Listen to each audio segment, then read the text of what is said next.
Hello viewers, welcome to Ekam IAS Academy. As part of our daily current affairs discussion, we are going to discuss about an important topic, that is tribunals. You might already have an idea, tribunals are part of Indian polity in GS paper 2. So why this is in news and why we are going to discuss and what are the things you have to focus in prelims perspective as well as mains perspective, all those we are going to discuss in this particular video. So let's start. So first thing, why this is in news, okay. So if you have seen, these are the things which we are going to discuss, okay. So why it is in news, what is meant by a tribunal, what are the features of tribunals, so what are the constitutional provisions and legal provisions related to tribunals, and what is the classification of tribunals in India, what are the different types of tribunals, so what are the issues that are being faced by the tribunals and what are the suggested reforms. So these are the things, and we are also going to focus on what are the things very important for prelims perspective and what are the things you need to focus for mains. So these are the things which we are going to discuss as part of this video. Next, syllabus mapping, as I have mentioned, this is part of Indian polity and constitution. So why it is in news? This is very important because tribunals concept entirely we are going to discuss as part of this video because of this particular news. So why it is a news? So Supreme Court has recently given judgment that tribunals cannot direct the government to frame a policy. So in this perspective, you need to know a brief thing about the organs of the government, okay. So you know normally as part of polity that there will be three organs of the government. So what are those three? Legislature, executive, and you have judiciary. So they have their own roles in the which are described by the constitution itself. So you know the doctrine of separation of powers, that is what we consider. So doctrine of separation of powers means constitution itself has clearly codified what are the functions of each organ of the government. So in legislature, you know who will be part of legislature? Parliament and state legislatures. So those will make laws. So making laws is the job of the legislature. Executive is the union executive or the state executive, that means the president and the council of ministers headed by the prime minister or chief minister, they will be assisting them in executing the laws made by the legislature. That means their job is in execution or implementation of the laws or whatever the policies or laws made by the legislature. And a judiciary has to check whether whatever the laws made by the legislature or any policies initiated by the executive, whether they are in accordance with the constitution or not. So that is the job of the judiciary. So they have to check whether it is within the constitution, whether they have crossed their powers or they have gone out of their zone. So all these things needs to be checked by the judiciary. So now after understanding three organs of the government and the respective role, why we are discussing this? Because judiciary, that is Supreme Court, has directed that tribunals are nothing but specialized courts. So they have, okay, specialized courts have their own specialized role. So they cannot direct, means they can say whether this is correct or wrong, but they cannot direct any of the organ like legislature or executive to frame a policy. Frame a policy means they cannot initiate a law or any policy from another side, that is another organ of the government, okay. So that is what the concept behind this. So what is the actual case about this? You can see here Supreme Court was deciding with respect to Armed Forces Tribunal. Tribunals, you know, those are nothing but specialized courts formed for a specific purpose. Specific purpose means, for example, you might have seen in the newspapers and you might have come across different things, like for example National Green Tribunal, that is only dealing with environmental cases. There you cannot go for an administrative purpose, and you have central and state administrative tribunals for administrative purposes. So they are formed for only specific purposes for which they function. Similarly, here also Armed Forces Tribunal is there. So this is dealing with only cases related to armed forces. So this tribunal could have directed. So they are saying that they want to direct the government to make a policy with respect to filling a post with respect to judge in the Air Force. This is the issue. So Supreme Court said that such tribunal, which tribunal? Armed Forces Tribunal cannot direct the government to make a policy to fill this post of a judge in the Air Force, which is part of armed forces. This is the issue behind why the Supreme Court has given the statement that tribunals cannot direct the government to make a policy or to make a or frame a policy.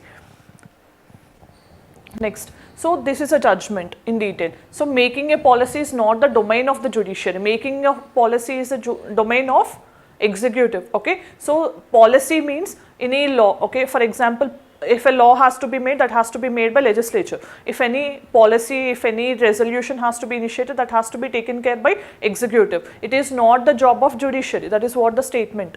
The tribunal is a quasi-judicial body, a specialized body. Quasi-judicial means a body with some judicial powers, not entirely, okay. So, semi-judicial body that cannot direct, okay, for making a policy in a particular matter. And even it also focused that high courts cannot also, high courts under article 226 of the Indian Constitution cannot direct, okay. So, what is article 226? You might have already read about this. Article 32 in the Constitution and article 226 of the Constitution will deal with respective writs of Supreme Court and High Courts, okay. So, article 32 for Supreme Court and article 226 for High Courts. So, you know there are writs. Writs means some orders issued by either Supreme Court or High Court to perform some certain functions in case any violation of fundamental rights of citizens happen. So, you know there are different types of writs, and you know 5 types of writs are there, like habeas corpus, mandamus, certiorari, prohibition and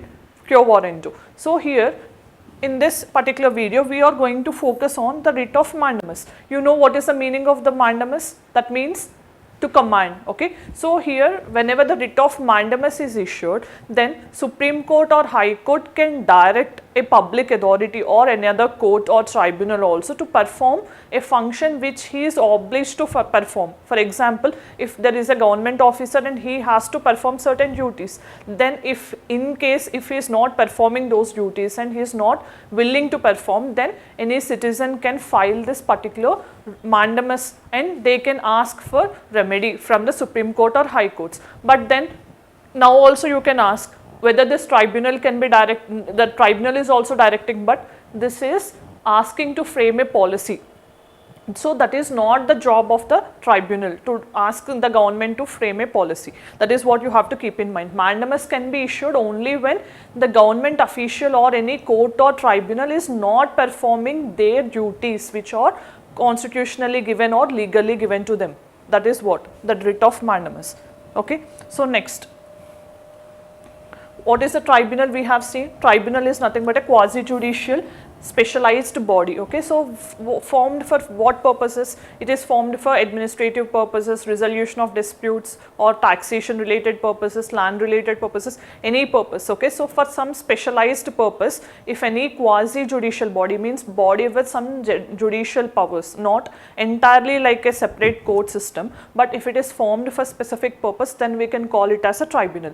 Then next question is whether the tribunals are mentioned in the Constitution itself. Means originally in the Constitution there is no mention about the tribunals. You already have this idea. So, in 1976 with 42nd Amendment, there was an insertion of Part 14A which inserted 2 articles, 323A and 323B.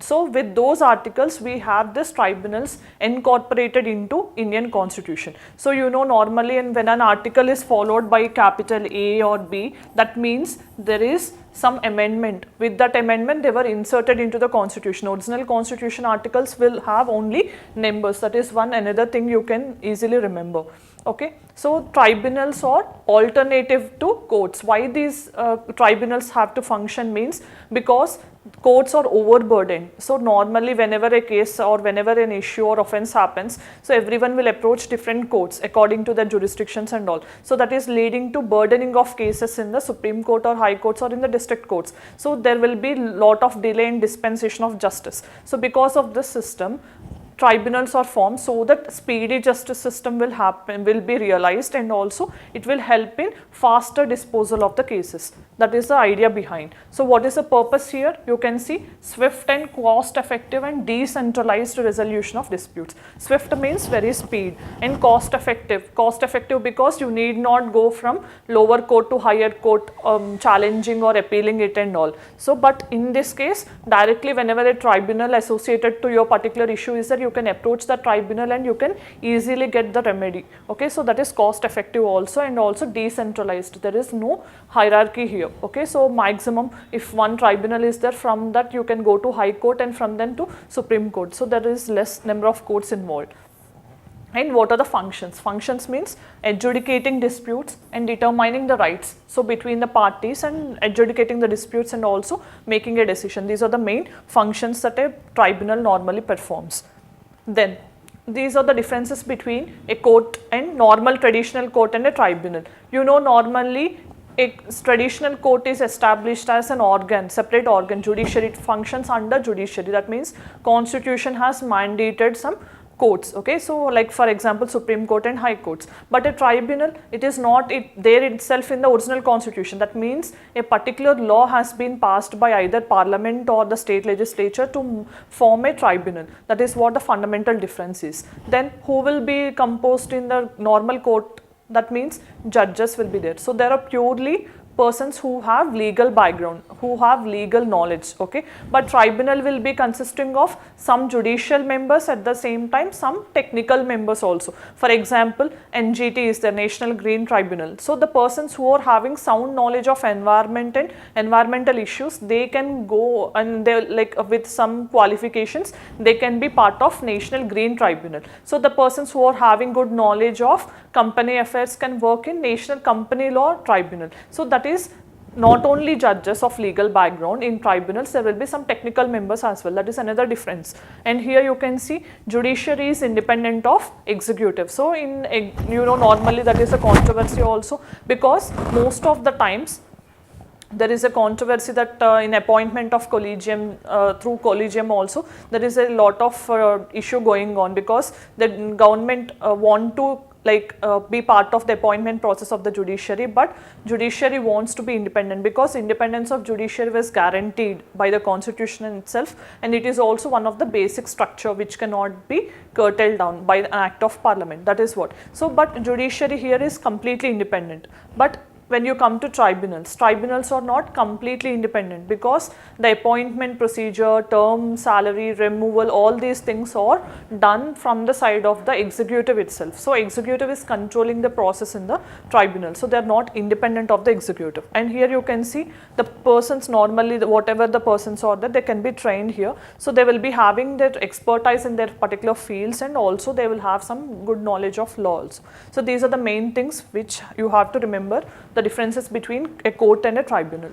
Then what are the features of a tribunal? Here you have to remember, tribunals normally don't work either on CPC or CRPC. So normally courts will either, like civil cases will be decided based on CPC, Civil Procedure Code, and criminal cases will be dealt by CRPC. But tribunals will be followed based on the principle of natural justice. So what is this principle of natural justice means? Two principles are there in principles of natural justice. So what is one? So first one is, no one can be a judge in his own case, means you cannot decide your own case. And second thing is, every person should be given an opportunity to be heard, means a judge cannot take a particular decision deciding on or hearing only from one side. He has to listen to the other side also. That is what the principle of natural justice. So this will be the core principle under the tribunals. And next, they are not bound by CPC, that we have seen. Subject expertise, as I have told you, tribunals will consist of members who have subject expertise also, and quasi-judicial powers. So quasi-judicial means semi-judicial powers. Okay, some powers like a court also will be there with the tribunals, and they will have time-bound resolutions. Tribunals are formed especially for speedy justice. So they have time-bound resolution and appellate authority. Appellate authority means sometimes there will be chance of appeal. In case if you are not happy with the decision of one tribunal, then there can be some appellate tribunals. For example, you have National Company Law Tribunal. Okay, so this is deciding some company law disputes. disputes. So in case if you are not happy with this, then there is another tribunal, National Company Law Appellate Tribunal is also there. Means you can go from this to this on appeal. Then in case if you are not happy, then you can go to Supreme Court, which is the apex court in India. So this will be the appellate authority also. That is another feature of tribunal. Then what are the constitutional and legal provisions? This we have already seen. As I told you, original constitution did not contain any provisions with respect to tribunal. So the 42nd amendment, this is very important from prelims perspective. Okay. So here 1976 42nd amendment added which part of the constitution? Part 14A. So originally, you know how many parts are there in the Indian constitution? Part 22. 22 parts are there. Later we have inserted 3 more parts. Okay, so one is part 14A of Indian constitution.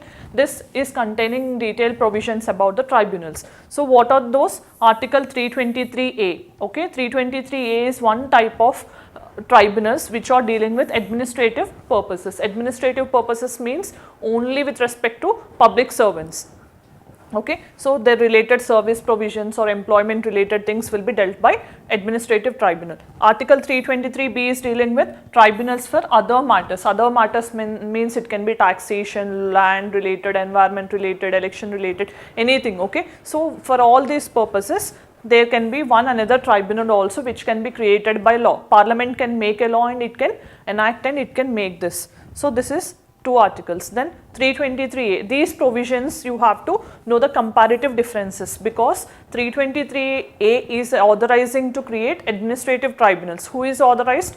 Only Parliament. This is to be focused upon. So for administrative purposes, administrative tribunals can be created only by Parliament, okay, at both the center as well as state level. So for both states and center, Parliament is empowered to make administrative tribunals. You know there is 2 bodies, CAT, Central Administrative Tribunal, and SAT, State Administrative Tribunal. Recently you might have been aware of this particular issue that EWS case has been registered in Central Administrative Tribunal by some UPSC aspirants against UPSC. Okay, so this is also related to CAT.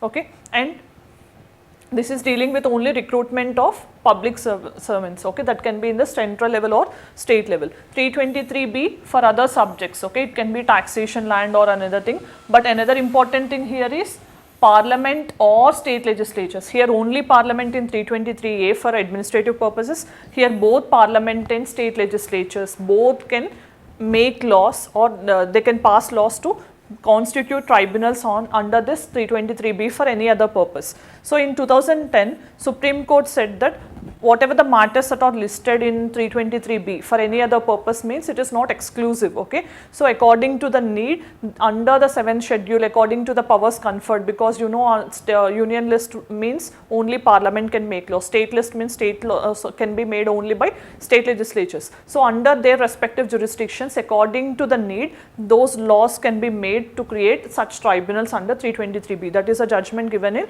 2010 by Supreme Court with respect to 323B. Now, you under this particular 323A, Article 323A, Parliament has enacted this particular law, that is Administrative Tribunals Act 1985. So, under this particular thing, they have created this act and created 2 bodies. One is Central Administrative Tribunal and State Administrative Tribunals. For what purposes? For speedy and inexpensive justice. So, they have created for speedy and inexpensive justice to the public servants. This is the important thing you have to remember. Next, this is a hierarchy. So, hierarchy means normally some tribunals can be made as subordinate to the High Court, and some can be made as they can be made with the same status to the High Courts. So, in this situation, here in case if the case is filed, then appeal directly goes to the Supreme Court. But in case of any tribunal which is made subordinate to the High Court, then appeal directly doesn't go to the Supreme Court, it goes to the High Court. From High Court, then you have to go to Supreme Court. So this is according to the hierarchy. So some tribunals, according to their purpose and according to the powers and functions given by the legislature, they will be placed under this hierarchy. So this is what you need to understand. So hierarchy we have explained already. So in the first case where they will be functioning as substitutes. So then substitutes means where High Court and tribunals are equal or placed at the same level, then appeal directly goes to the Supreme Court. In the second case where they are placed as subordinate to the high courts, then they will be going to the high court, okay. Then from there they will be going to the Supreme Court. This is what the hierarchy you have to understand. Then classification we have seen. Under administrative tribunals we have CAT, Central Administrative Tribunal, who will be covered under this. Only original jurisdiction with respect to central government employees, okay, all India services, that means IAS, IPS and IFS officers, and at the same time central civil services and civil posts under the center and civilian employees of the defense services. So these people will be covered under CAT jurisdiction. Then not applicable, this is very important, you can expect a question here, okay, UPSC can play a trap, okay. So here members of defense forces, civilian employees of defense are covered under CAT jurisdiction, but members of defense services are not covered under CAT jurisdiction, okay. So whom have to they approach? Armed Forces Tribunal, okay. So officers and servants of Supreme Court are not covered again, because they are not directly the employees of the central government and secretarial staff of the parliament. So these persons are not authorized to approach CAT for any administrative cases. So chairman and members will be appointed by the president after consulting Chief Justice of India. Next, state administrative tribunal. So here Administrative Tribunal Act, same act which was enacted by a parliament, is only creating state level administrative tribunals also.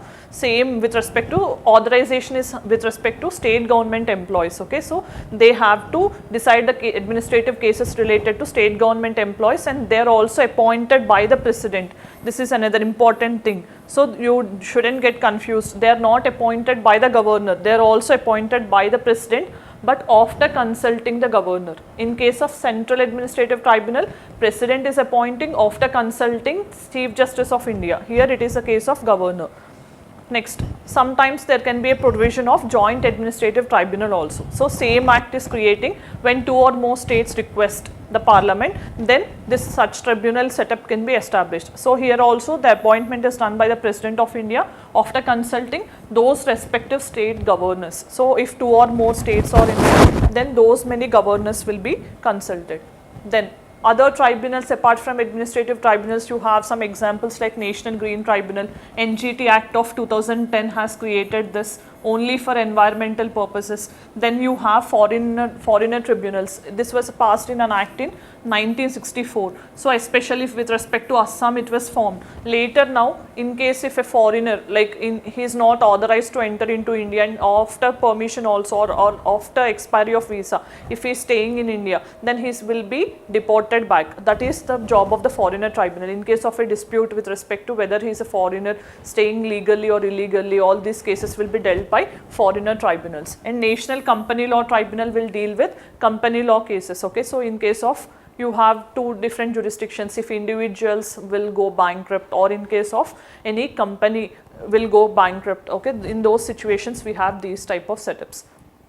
Then what are the issues faced by tribunals? So this is important from mains perspective, because in any answer, okay, like in any question asked by UPSC in mains, then you have to give what are the features, what are the examples of tribunals, and what are the issues involved and how you have to overcome those issues. So here you have to remember conflict of interest. Why conflict of interest? Because these tribunals are appointed by the government itself, okay. So government will be one of the litigant in many cases. So that will be resulting in the conflict of interest and tribunalization of justice. So you are forming these tribunals for specific speedy justice purposes. So but this is sidelining the courts. Courts are mainly given the powers to decide the disputes by the constitution itself. That means it is like a violation of separation of powers given by the constitution itself, the concept.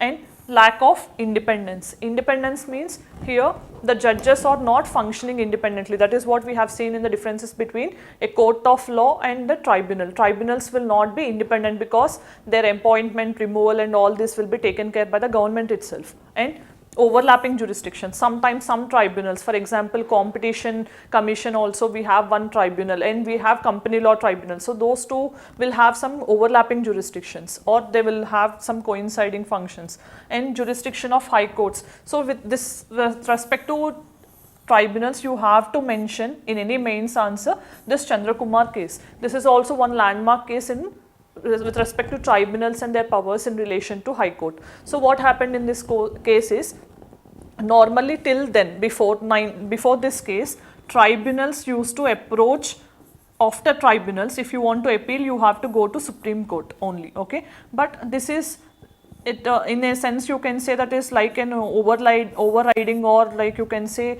sidelining the powers of High Court. So in this particular Chandra Kumar case in 1997, what Supreme Court said is, tribunals cannot, after the tribunal award, you cannot directly go to Supreme Court. So, but you have to follow this hierarchy. You have to approach concerned High Court, then only you can come to the Supreme Court for justice. So, this is what the important judgment given in the Chandra Kumar case with respect to tribunals and their relation with the High Court. And administrative concerns. Administrative concerns means in with respect to their vacancies, money, budget and all these things also, they are facing so many issues. Pendency of cases is also one issue because of some vacancies and all. So these are the issues faced by tribunals. So what are the suggested reforms? So timely appointment should be made to the tribunals, and also independence and autonomy should be guaranteed. Then only whatever the purpose for which they are formed will be served. And rationalization of tribunals. So many tribunals are there with similar functions. So